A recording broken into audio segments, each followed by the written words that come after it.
Hey, everyone. Welcome back for another episode. We are back, and this episode has been on my mind for quite some time now, actually. So, there are two books that I recommend again and again to clients, especially when I'm working with couples, that I think are really helpful in helping us just understand if I'm in the role of the wife or if I'm in the role of the feminine versus if I'm in the role of the husband or if I'm in the role of the masculine. These two books are generally my go-to for understanding those two different things. And the two books, let me like not wait too long to tell you, but the two books are the Masculine in Relationship by G.S. Youngblood. This is the one that I usually recommend to my guys. And this is specifically if you are in a relationship with a woman. This is like a manual essentially to healthy masculinity. And I really love that one for, again, for the guys. And then for the girls, I love the book, The Empowered Wife by Laura Doyle. And let me just preface by saying, because when I recommend this book, people are like, but Rachel, you're a therapist. Don't you know that at the beginning of her book, she totally knocks and bashes therapy and couples therapy and basically like says that it's a crock of shit? Yes, I know that. And when I first listened to it too, I was like, whoa, whoa, whoa, whoa. But then when she goes into the detail and describes of like why she thinks therapy, couples therapy is like a crock of shit, I'm like, okay, that is not what my therapy sessions look like. And so rest assured, if you decide to work with me, let me toot my own horn.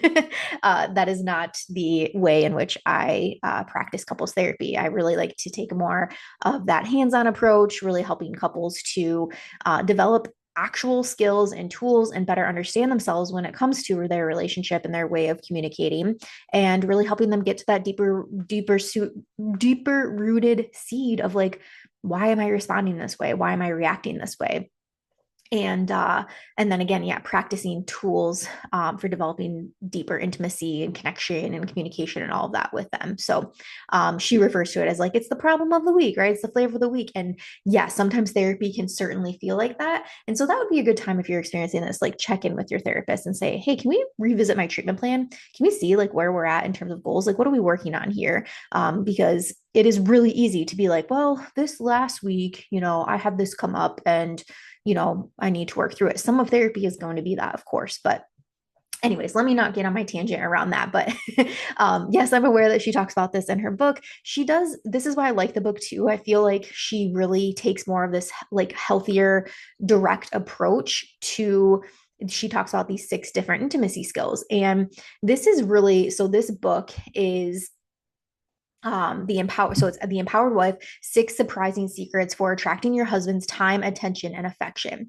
So I recommend this book. So this is for the woman that is like, you want your spouse to be more ambitious. You want your spouse to help out around more around the house. You want your spouse to get in the gym or take his health more seriously. Or if you are hearing from your spouse like, quit nagging on me, quit mothering me, quit telling me what to do all the time, like I got me, right? Like this would be the book for you to help you actually shift out of that mothering, because your partner has a mother, right? They have a mother that was not you specifically. And so let's not take on that mothering role.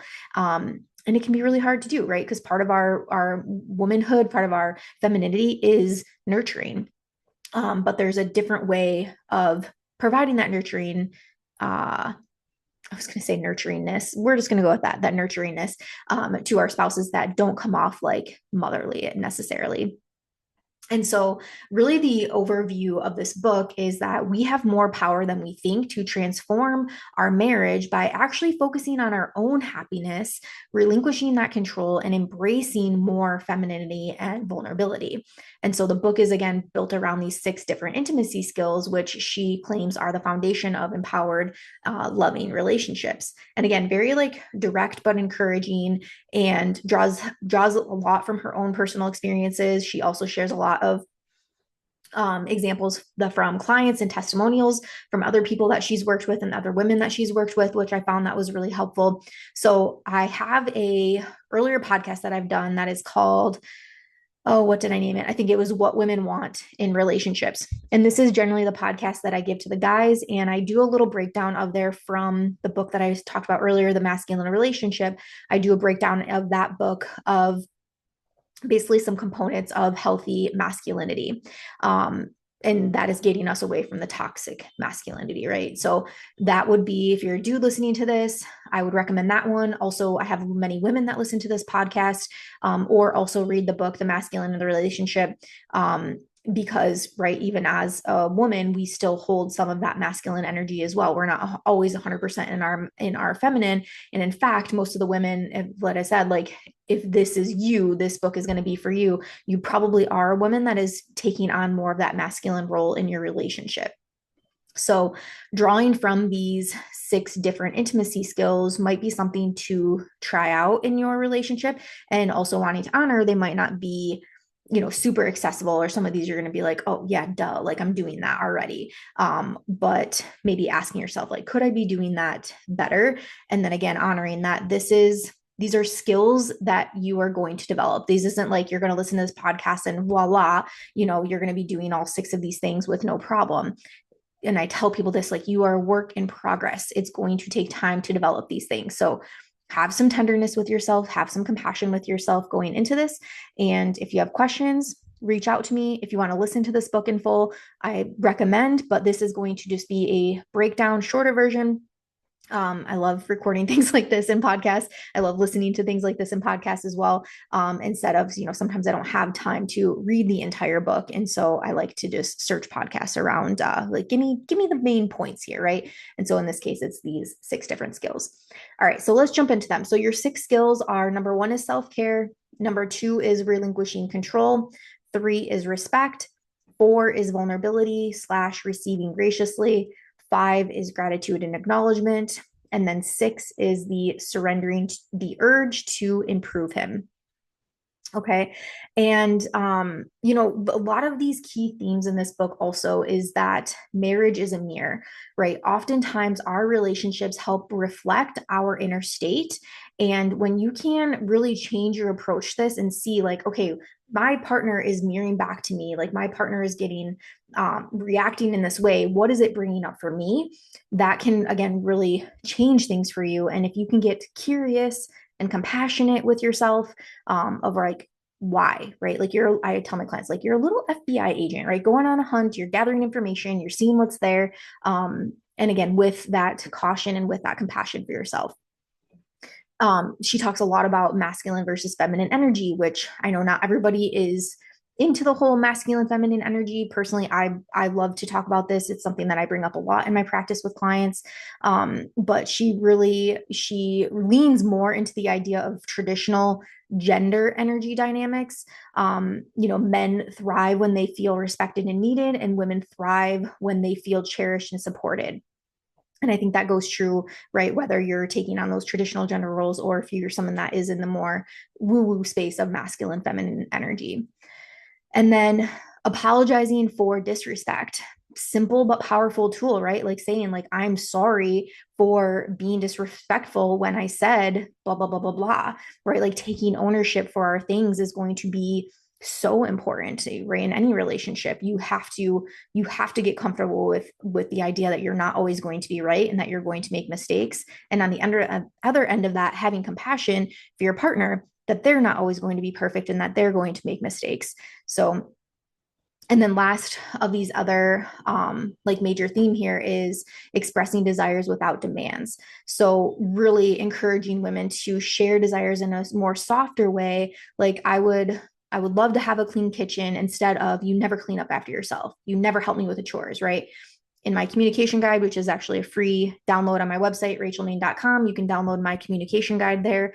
And this is one of the points on the communication guide, is really reframing from using those words always or never, because somebody is not always doing something every single time, and somebody is not never doing something at 100% of the time. So it's just unfair. So I like how she rephrases these things, like, I would love to have a clean kitchen. I would love to be able to spend more time with you. I would enjoy spending more time with you. I would enjoy if we went out more. And so again, you're expressing your desires without that demand behind it. Okay. let's get into these 6 intimacy skills. So going back to number one, so self-care. Self-care is really, it's about prioritizing your own happiness and fulfillment. So this isn't meant to be selfish, right? I get this pushback a lot, like self-care is selfish, I'm putting myself first. It's like, yeah, put your damn self first. So much of the like literature out there is moving towards this direction because you've heard the phrase before, you cannot pour from an empty cup. So if I am worrying about filling up everybody else's cup and I don't not filling up my own cup or taking the time to do that, you can't pour from an empty cup. And the idea of self-care is I am pouring so much into myself and filling up my own cup that it is then overflowing and then spreading to those around me. So self-care by all means is not selfish. It is a way in which that we replenish our emotional reserve. So focusing on what are those things that are creating happiness and what are those things that are helping you feel fulfilled. And so this includes doing at least 3 things every single day that bring you joy. So for some people, it might be your morning coffee ritual, like having that time, that peace, like everybody else is asleep still, the house is quiet, right? Pets are still sleeping, kids are still sleeping, whatever that looks like, and you just have your Zen coffee ritual time. For some people, this could be standing outside on your deck, standing outside on the front porch, getting that sunshine like raining down on you. That could be your moment of joy. What else? Moment of joy, going for a walk outside. um I'm trying to think of like what do I do? My walks outside bring me joy. My cuddling with my dogs bring me joy. Sharing statements of gratitude bring me joy. So again, doing at least 3 things here that every single day that bring you joy. And the idea around this is that a well cared for woman is more attractive, more relaxed, and less likely to be reactive in her relationship. So again, that self-care, if you got your zen, like good vibes going on, you're going to be less reactive in relationships, and I'm gonna go and say like overall in interactions with other humans. All right, so then the second part was relinquishing control. And so again, I kind of alluded this at this beginning, but in her book, she also argues that many women try to control their husbands, sometimes consciously, but often also unconsciously, and that this control truly kills intimacy. So letting go of control, especially over things that aren't yours to manage, allows men to step up and feel respected. So this includes not micromanaging how he gets things done or insisting that your way is the best way. For instance, there is 100 different ways that you can load a dishwasher. There's a million different ways that you can fold a towel and put away laundry, right? Like, so not micromanaging those things, letting each other, right, like have that autonomy and make those decisions around they're going to do it their way. That doesn't necessarily mean there's a wrong way or a right way. And then rolling into number three being respect. Respect is crucial for men. It is like oxygen to them. And she states this in her book. So this doesn't mean that we need to agree with men on everything that they're saying. This definitely does not mean to tolerate bad behavior, but rather choosing respectful communication. And when we are talking with our partners who are men, not using sarcasm, criticism, or again, like that mothering sort of behavior, right? Like not talking down to them in a sense. And so really asking yourself, right, like, what I'm about to say respectful towards them? And I also like the phrase, is what I'm about to say helpful or hurtful? And really checking in with that hurtfulness, like, is this going to make them feel small? Or is it designed to make them feel small? Is that my intention? Am I putting them down?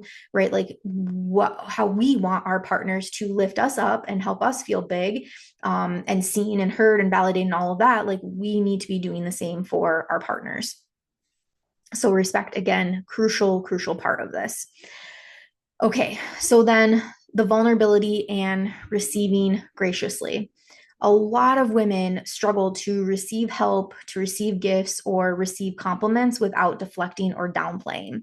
So, really working towards graciously receiving, right? This is powerful and it opens up the door for that deeper connection and trust. And a lot. So if your person is complimenting you or brings you a gift, like a simple thank you. Thank you. Oh, I love your nails. Oh, thank you. Not, oh my gosh, I need to get them filled. Right. Or, oh my God, I love your outfit. Oh my gosh. Oh, this shirt, I've had it for 5 years. I totally need a new one. Right. Receiving, allow yourself to receive and get comfortable in that receiving. And then vulnerability, right? The other part of this vulnerability means admitting needs and feelings in a soft, open way rather than demanding or accusing. So, using that I feel I need language, I'm feeling unseen, I'm feeling uneasy, I'm feeling sad, I'm feeling lonely, I'm feeling disconnected from you. I need time with you. I need a conversation with you. I need to go on a walk with you. I need to feel validated by you, right? What is it that you need? What is it that you feel? What is it that you need? All right. And then number 5, gratitude and acknowledgement, expressing specific blah, expressing specific gratitude for what your partner does rather than focusing on what he doesn't creates positive momentum.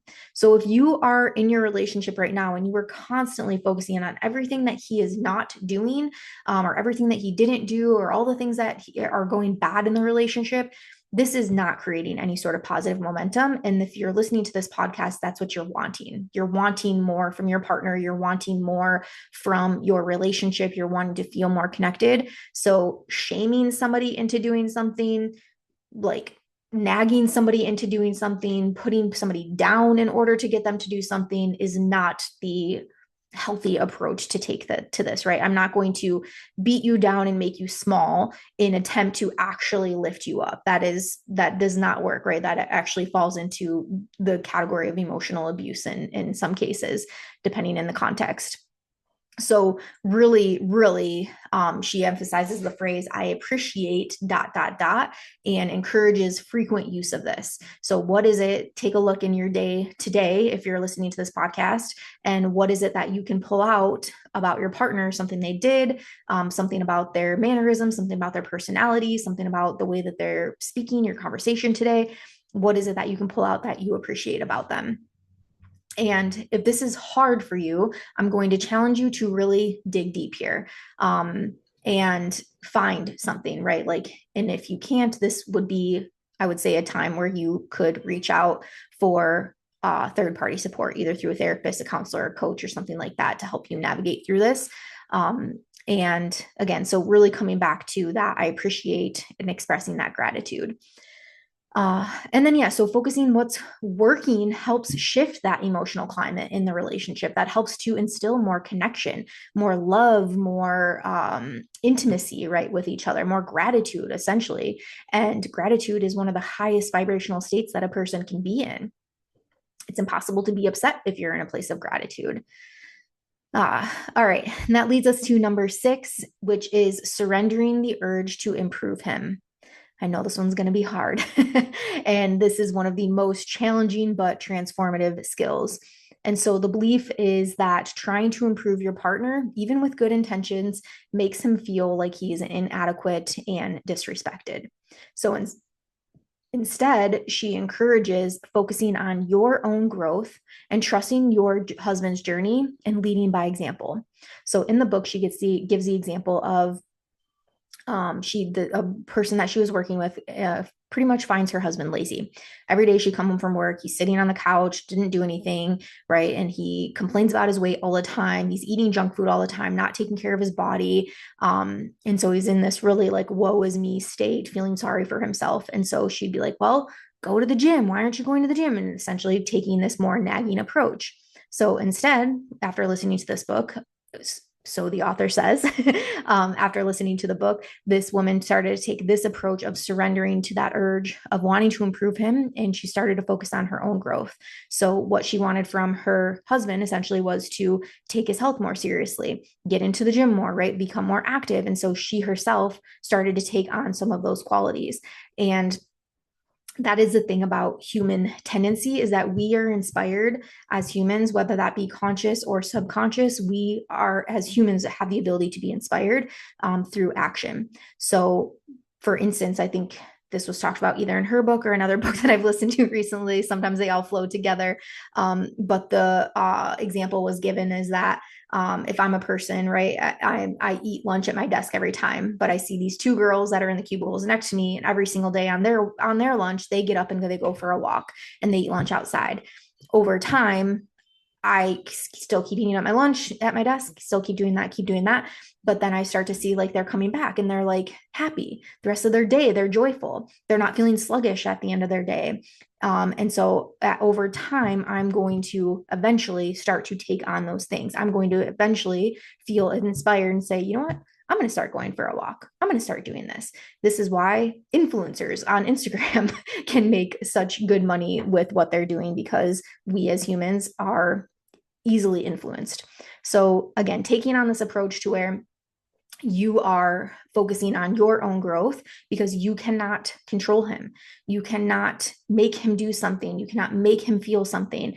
And really, change is more long lasting when somebody takes that approach from within, not because they're told to do something, right? Like somebody that quits smoking because they want because their partner wants them to quit smoking, probably not going to last as long as versus if they themselves made that decision to quit smoking, right? So, yeah, again, like this book, I really enjoyed. If you want to listen to the full book, again, this was a very, very short recap, just focusing on those intimacy points. But really, this is about reclaiming your joy, dropping that need for control, becoming more receptive and feminine in your relationship. And so, really, these tools are meant to receive more passion and affection and communication, and without the need of your husband to read or change anything. So it can be a polarizing book for so many, because I think for us women, like we've been taking these more control-based approaches for quite some time. And so really just thinking through that. So a couple quotes that I wanted to share from this too, from this book, is that when you change, your relationship changes. And I fully, fully believe that. Again, you cannot change somebody. You just can't. You can't change that. So if you focus on only what you're doing, that in turn is going to change the relationship. You can't control anyone else, but you can influence them with your joy. Another quote from the book. And then last quote from this book: your husband doesn't want to be improved, he wants to be accepted. So really meeting him where he's at is going to be a crucial part of this process. So I hope this was helpful. I wanted to make this short and sweet. Also, I have a client that is going to be on in my waiting room in 10 minutes, so I gotta wrap this up.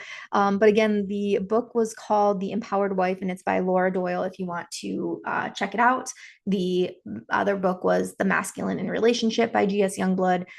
Both great books. You can find them on Audibles. I'm an Audible junkie, so I like the Audible versions, but sometimes when I listen to a book, then I get the hard copy because I want to go back and highlight it or pull from it again and again and again. So the choice is yours. But if you're someone that you know is a slower reader like myself, I know if I have a physical copy of something, it's going to take me a hell of a long time to get through it. So sometimes if I want the information quick, I'm going to get the audio version, or I'm going to listen to a podcast about it. So if that helps anybody along the way, take it or leave it. It's up to you. But I hope you enjoyed this. I hope that this is going to be a good resource for women moving forward. And just really, again, if you focus on your own change, that is going to change your relationship. And sometimes this is part of the work, right? Sometimes when you are making these changes, you are making the changes to better yourself, you're focusing on yourself, you're letting go of that control. It is possible that you might realize that the relationship that you're in is not the relationship for you. And that is okay. If you are met with a partner that isn't willing to do the work, that isn't wanting to do the emotional processing, that isn't wanting to do the intimacy work, and you are somebody that is a need for you, again, this would be a time where I would maybe seek out a counselor or a therapist or a coach, somebody to help you navigate that, either individually or as a couple. So that is it for today, folks. Thank you so much for listening. I'm really trying to do one solo podcast a week. I have a lot of guests that come on the show and that want to be on the show. And so sometimes it's nice to just be able to get on here and spew off what I'm working on and what I've got going on in my life or what I'm feeling inspired to talk about. And so today was one of those days. And again, yeah, trying to do this once a month for you guys. Podcasts will continue to come out every Monday. So tune in, subscribe.